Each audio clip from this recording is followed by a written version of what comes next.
টাকা পয়সা নিয়ে বাংলাদেশে কথা বলতে মানুষজন একটু লজ্জাই পায়। এখন সমস্যা হলো আমাদেরকে এটা স্কুলে পড়ায় না, এটা আমাদেরকে কলেজে পড়ায় না, ইউনিভার্সিটিতে পড়ায়, আমিও ফাইন্যান্স মেজর, বাট টাকা পয়সা অ্যাকচুয়ালি পার্সোনাল লাইফে কিভাবে ম্যানেজ করতে হয় এটা আসলে খুব কমই আমরা শিখি।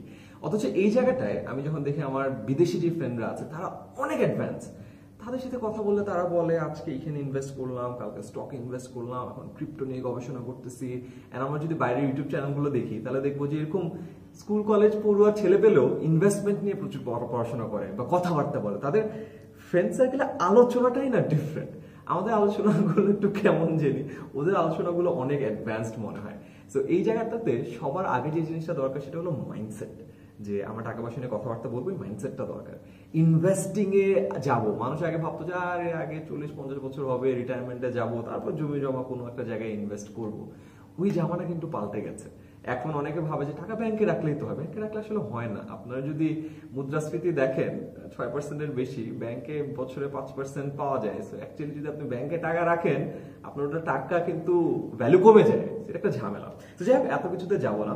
আমাদের 10 মিনিট স্কুলে আমাদের সব থেকে ছোট এই ছেলেটা, ওর নাম হলো রাজু, আমাদের সাথে জয়েন করেছে 6 মাস আগে।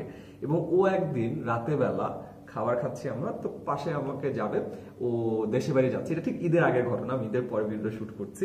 সো ও আমাকে বলে যে ওর একটা ইনভেস্টমেন্ট প্ল্যান।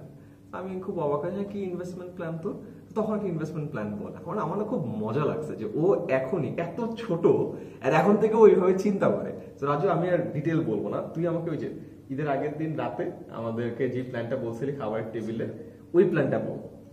আমি প্রথমে ভাবলাম যে কিভাবে বড় কিছু করা যাবে।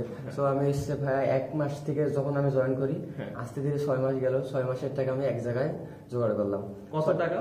ভাই আমি প্রতি মাসে 12,000 টাকা স্যালারি পাই। এখন করোনার সময় বাইরেও যেতে হয় না, তেমন বেশি খরচও হয় না। সো আমি হচ্ছে 10,000 টাকা প্রতি মাসে আমি সেভ করি, 2,000 টাকা খরচ হয়। আমার অফিসে মনে করেন খাওয়া খরচ লাগে না, বাসা ভাড়া লাগে না, আপনার ওয়াইফাই বিলও লাগে না।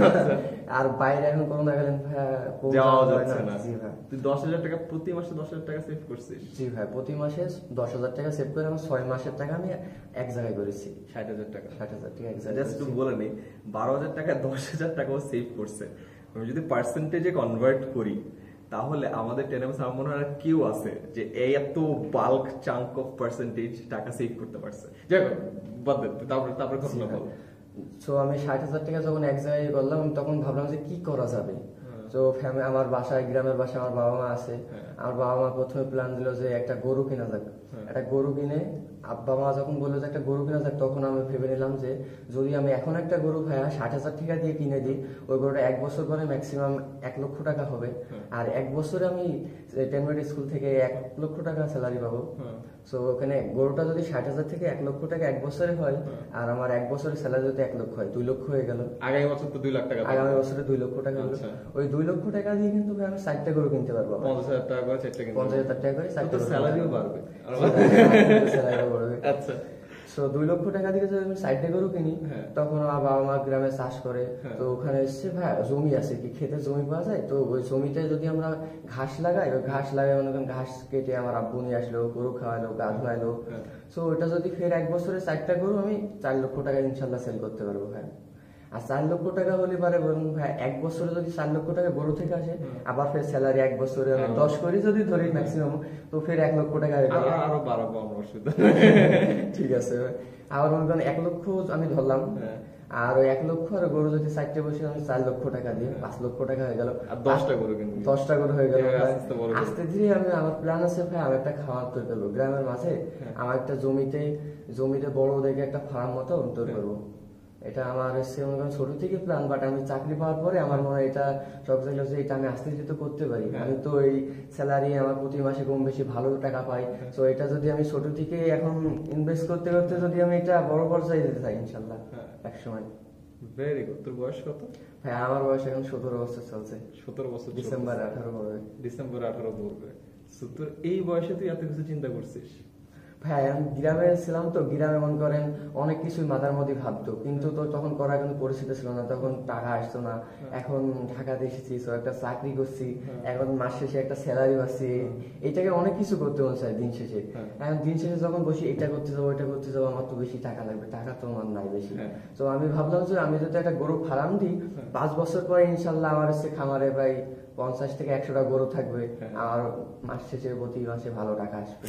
তাহলে তোরে তো 10 মিনিটস গুলো রাখা যাবে না, চলে যাবে আবার।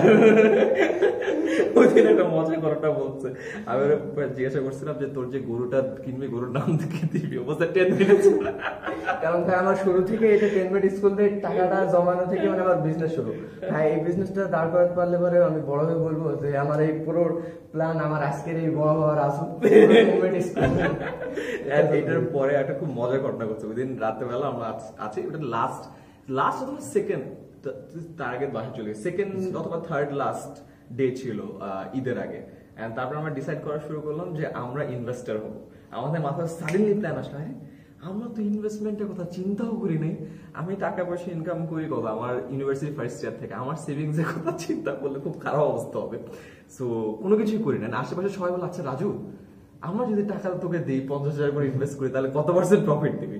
আমরা এই ডিসকাশনে চলে গেছিলাম। আমি তখন ভাবছিলাম যে এরকম একটা ভিডিও করলে ভালো হয়। এবং বাই দ্য ওয়ে এটা কিন্তু কোনোভাবেই একটা ফাইন্যান্সিয়াল অ্যাডভাইসের ভিডিও না যে আপনাকে গরুর খামার দিতে হবে, এত টাকা সেভ করতে হবে, এই করতে হবে।